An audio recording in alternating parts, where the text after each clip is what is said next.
Hello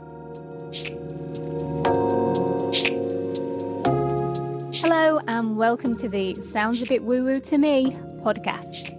Each week we'll take a deep dive look into an alternative therapy, spiritual practice, or a holistic wellbeing approach that might raise a skeptical eyebrow, be slightly misunderstood, and for some be considered a bit woo-woo.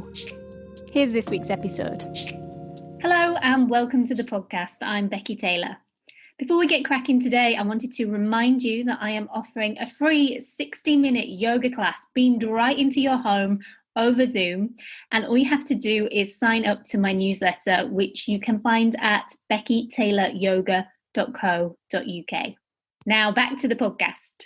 Today, I'm joined by another Becky, Becky Stanton, who is a manifestation and mindset coach.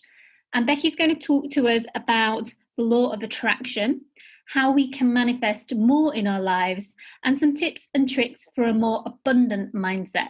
Here she is. So Becky Stanton, welcome to the podcast. Thank you so much. So I came across you on Instagram with a rather gorgeously curated feed talking all things manifestation. So with your help, I'd love to get down to the nitty-gritty of it, how it works, how it can help, and how it can affect our mindset and our reality, really. So I guess my first question is, what's your definition of manifesting? Yeah, and such a great question. And I think that tends to be the first question for cynics, doesn't it? But for me, manifesting is simply bringing something into our physical reality. So it's just bringing something like an idea, a thought, a belief, a desire into what we call our physical reality in the here and now. Do you think you have to be particularly intuitive or spiritual for it to work and for it to sort of have an impact on your life? No, absolutely not. A lot of people are manifesting when they don't even realise it. And this was my experience as well. So when I was younger, I was one of those annoying people that was very lucky. So winning lots of awards, always winning raffle prizes like the Star Prize. I think the first time I did the lottery on my 60th birthday, I got 3 numbers. And, that was sort of person where I was like, oh, she's just lucky. But actually, when we break it down of what manifestation is, I'm a daydreamer, I'm a Pisces, and I will go over and over scenarios as if they're my reality. And therefore, I manifested them. And I wasn't lucky. I was creating my reality by manifesting. It's beautiful. It's amazing. So I guess a lot of people have heard of the film and the book called The Secret. It came out sort of 15, maybe even 20 years ago. And that talked about the law of attraction. Is that essentially the premise of manifesting? The Secret is very interesting. I don't know whether you've seen it, but I did see it years ago, and I remember thinking it was quite unusual. I don't really know what I was expecting to sit down and see, but I do know that they're making a feature film, like a sort of more dramatized version. So I might watch that. But I have seen it many, many moons ago. Do tell, what are your thoughts? It's very cheesy. I personally have never finished it. I just couldn't. It was at the beginning of my journey as well. It was just too woo-woo, maybe. The way it was filmed, the graphics, the music, it doesn't have to be like that. Manifestation is one of the most natural things in our life. So the Secret was good in a way that it really introduced people to these universal beliefs and laws that, some people, lots of successful people have been talking about for a long time. So it was really good in terms that it brought it into now and put it on the map of law of attraction is a thing. But it just gives a half picture of it. Only shares one of the 12 universal laws, which is the law of attraction. And actually, there's 11 other laws that all work in conjunction to support the universal laws. I did not know there was 12 sort of universal laws. I've never read about that or sort of looked into that so much. But that's really interesting. I didn't know that The Secret sort of niched down so much. But I guess to give it its due, what it did do is sort of put the idea of the law of attraction on a mass public radar and kind of awaken a lot of people up to its potential that might never have come across it before. Exactly that. And I think probably the key thing they miss for me is one of the universal laws, which is the law of vibration. Everything is energy, everything. And, our bodies, the things around us, our thoughts, money, everything is energy, and energy vibrates at a certain frequency. So the law of vibration, again, it aligns with all the other laws, similar to law of attraction, is you attract the similar frequency to what you're vibrating at. So you've probably heard of the vibe, when you're high vibe, because you're vibing or vibrating at a frequency that's in line with what you're trying to attract. And I think law of attraction and The Secret kind of just focused on, visualize it, dream it, it's yours. Didn't really go into the vibrational side of things. And I think that really works. Like, for example, and I don't mind telling you, I just did it before we started speaking. I do it for every kind of podcast that I'm recording or any class that I'm teaching or any big important call. There is a song that I love, and I get up and I play it and I dance to it, and it makes me feel totally badass. It just puts me in a different space. So I hear what you're saying about sort of energy and vibrating and how we can change that and affect that.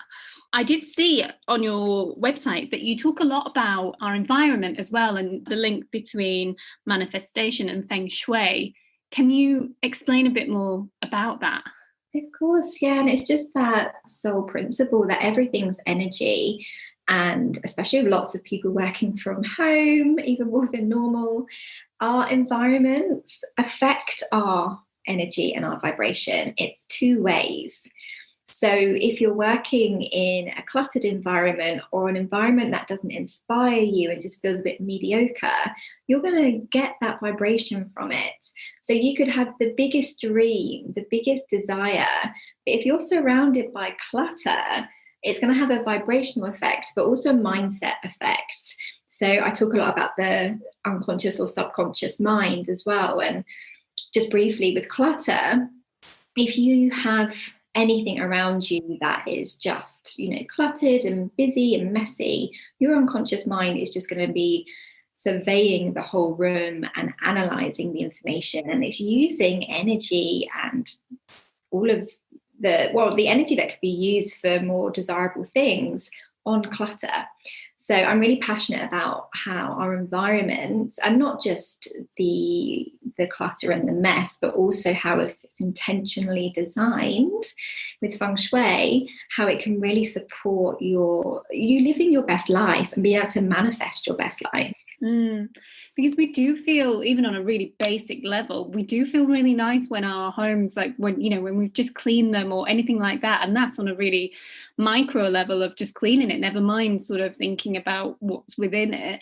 And I think in terms of working environment as well, it's really obvious actually, because when you look at all these workspaces that were popping up pre-pandemic, they're not as available at the moment, but they have such beautifully designed spaces that make you want to go to work. They have cool artwork and they have plants and they have cozy little corners and funky furniture. So I buy into this totally, that I really do think that your environment is something that we pick up on subconsciously, and it affects our productivity and how we feel about the tasks that we're doing. Completely. And I think the biggest message that I share with clients and others is you can create that in your own home. And if anything, it's even better because it's 100% aligned with what brings you joy and makes you productive and makes you want to work. So it's just small tweaks you can do in your home to create what I call a work sanctuary. So I've also noticed, going back more towards manifesting rather than talking about the environment, that in your work you talk about having meaningful goals. So what is the difference when you are wanting to attract something, wanting to change something in your life, between just having a goal that you sort of offhand think, oh yeah, that'd be nice, and having a meaningful goal? Yeah, it's so important, especially within manifesting. You have to really, really, really desire what you want. You have to be committed to it. And it's so easy to pick a goal that maybe you've seen someone else have, especially in the online business coaching world. Like 10K months is all you ever see and hear about. So a lot of my clients say, yes, I want a 10K month. And when we start to uncover that, it's actually not a meaningful goal for them. It might be that money isn't a driver for them, or actually 10K doesn't mean anything for them. They didn't know how they'd spend it. It wasn't a purposeful figure or a purposeful goal. So having meaningful goals is essentially a goal that 100% aligns with who you are. So your personality, your values, your beliefs, and then what you're trying to achieve. So maybe your mission and your big why of why you are here and what you want to accomplish. And then really what success means for you as well. So it's kind of just something that when you connect with it, you just feel so excited and expansive. I always say it's like this feeling in your belly where it just feels like it's expanding out. It's this big vibration in your belly. That's a meaningful goal. I love that. And I read on your website a really interesting stat that shocked me. And it said that 80% of people generally don't set any goals. And of the 20% that do set goals, only 30% of them will then go on to achieve them. So what's going on here? Is it what we've just talked about, that they're not being specific enough? They're kind of too offhand. They're too generic. They're not niching down to align with themselves. Yeah, it's definitely part of it. So if you set a goal that you're not in alignment with, you're not going to take that action, that consistent action, those hard moves, that's going to push yourself out the comfort zone. If it doesn't feel worth it, you're not going to do it. Yeah. Another thing that people miss with goal setting is they set a goal, maybe like a New Year's resolution or a new month or a new quarter, and then never look at it ever again. And then at the end of the month or the quarter, they're like, oh, better review my goals. And then they had completely changed direction, which might be okay, or just had completely forgotten about it. And then they're hard on themselves because it's another time that they haven't met a goal. It's just this vicious cycle. So there's definitely some rituals, some like goal rituals as well that can be done just to keep that goal and that desire at the forefront of their mind. So what sort of things are those rituals? There's so many, and my key principle is it's whatever feels good for you. I don't think there's one way to achieve your goals, but the types of things could be writing your goal every day, maybe visualizing on your goal if you're a daydreamer and you love just to let your mind wander and see what it would be like to have that in your reality. It could be recording it on your phone and listening to it, maybe like repeating to yourself. Or there's some gorgeous manifestation rituals. I don't know if you heard of a 5x55 rule. No, I haven't. What's that? So it's you for 5 days, you connect with your goal 55 times a day, which sounds intense. But it's simply that it's just allowing you to really feel and connect. You go back to the energy and that we're emotional feeling beings. If you just write down your goal and never connect with it, it's meaningless. It's just literally like pen to paper. Whereas the more you repeat it, and especially saying it out loud, you're vibrationally connecting to your desire. And again, all of these rituals are just about the universal laws, about vibrating and believing and trusting that it's already yours. And that's why I think there's no one way, because everyone will connect with that differently. Yeah. It's interesting that you just said the word trust there, because I have read a little bit about manifesting before, and I've read some of Gabrielle Bernstein's books, who I know is like the OG of manifesting. And she talks about sometimes, having these goals and trusting in the universe and asking for something, believing it will happen, but then letting it go and trusting. And because I am quite a doer in terms of my personality, for me, letting go and just trusting that it's going to come to fruition is quite hard. Not taking action and going, okay, well, I've written it down, I've sort of affirmed it to myself, I've thought about what I want, I just need to believe that the universe is going to deliver this to me. For people that have sort of issues like that of thinking, well, I can't just not do anything now that I've asked for it, What would you say to them? Yeah, it's definitely the hardest part. But essentially, the way that I teach it to clients is it's not saying don't take action. So taking inspired, meaningful, purposeful, aligned action is part of manifestation. It's one of the universal laws, the law of inspired action.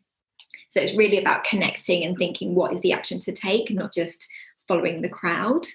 So there's still a part that we play in our behaviors and our actions.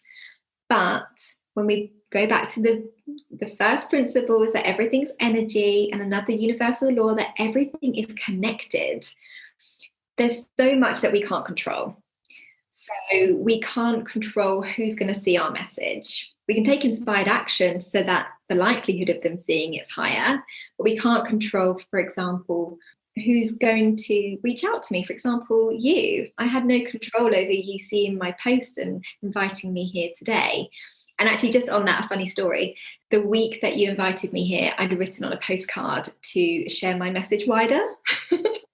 And then we got this invite, which is I just got to tingle. It's absolutely incredible. Wow. So it's working. And I think, talking about that trust issue, it makes me think a bit differently about the phrases that we hear a lot, everything in good time, everything happens for a reason. I'd always thought of them as meaning, well, you can't change it. What will happen will happen. But actually, they could mean everything in good time because you've asked for it and it will come when it is ready. Yeah. And I truly believe that once we set a desire, it's ready for us. Yeah. So we've talked about manifestation, but you also are a mindset coach as well. And I know that they're interlinked. So how do they tie in together? So in order to manifest, yes, your desires are instantly ready for you, but they manifest into the physical reality when you're ready to receive. And usually what's standing in the way, if it's not manifesting for you, is you've got resistance. And that resistance usually is your mindset. So your thoughts, your beliefs, and maybe your behaviors and habits. Mm-hmm. Is your mindset is it like a muscle, basically? Is it something that we need to, in order to keep it positive, that we need to exercise and flex and take good care of? It's not just something that you just inherently have, I have a positive mindset. Yeah, so I truly believe that we are born positive and happy and joyful. In terms of our souls, there might be some emotional baggage that we're holding on to, if you believe in past lives. But in essence, when we start our journey, I truly believe that we can achieve anything we want. And so the work I do in terms of the mindset side of things is understanding that our subconscious mind, and I won't go too detailed, but for the first 0 to 7 years, it's purely subconscious. So it's the subconscious part of the mind is all about the physical parts of the body. So it's regulating our heart and pumping blood around our body, our breathing, our lungs, our thoughts and our emotions. And emotions is a big one. So what happens as children is we just absorb everything into our subconscious mind. So things we hear, things we've seen, all the evidence we're collecting of the world, of our reality. In terms of an NLP, so I'm an NLP mindset coach, is we believe that a decision's made and then evidence is collected to strengthen that decision into a belief. So you might decide one day, I'm not worthy for love because I've been screaming for hours and no one's coming, for example. And that belief is then with you for your lifetime, unless you release it. So worthiness within women, especially business women that I work with, is usually a core thing of you can't manifest your desires if you don't feel worthy of anything. So I work on really deep inner healing and subconscious reprogramming to release any beliefs that have just been simple decisions that have just escalated over time, and release negative emotions, so like anger, fear, sadness, guilt. Again, where you might have guilt for manifesting lots of things in your life, but you feel guilty for doing it because it's too easy, for example. So you get that feast and famine pattern where, especially with women in business, you get a really good month, a really high month of sales, but then you feel guilty and you don't feel worthy of it. So the next month is just a famine and you might get no sales. Yeah, as a business owner, I'm a yoga teacher and I'm also a PR consultant. So running 2 businesses, I hear you on that in terms of that idea of worthiness. It is something that comes up again and again amongst my close friends that are also entrepreneurs that work for themselves. That idea of, oh gosh, I'm totally fluking this, I'm getting away with it somehow. And actually that's not the truth. You've been in business for a couple of years, you've consistently, paid your rent, paid your mortgage, whatever. But there does seem to be a bit of a pattern of this. I'm just getting away with it, really. I'm going to be found out at some point. So it's really interesting that you find that quite often as well with the business women that you work with. I would say it's the core decision or belief that needs releasing for everyone that I've worked with, and it manifests in different ways. So it could be like imposter syndrome, it could be inaction and procrastination, but worthiness is usually at the core, and it's just something that's been decided. One simple decision. Yeah.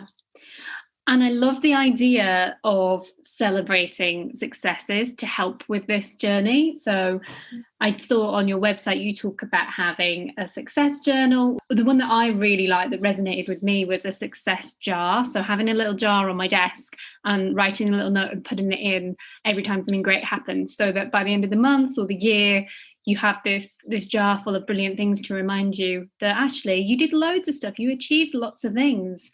And I think that's really important, to stop and acknowledge when things do go the way that we wanted or envisioned or hoped for or dreamed for, not just always asking the universe for things, but thanking it for when those things come through. Oh, I love that. Yeah.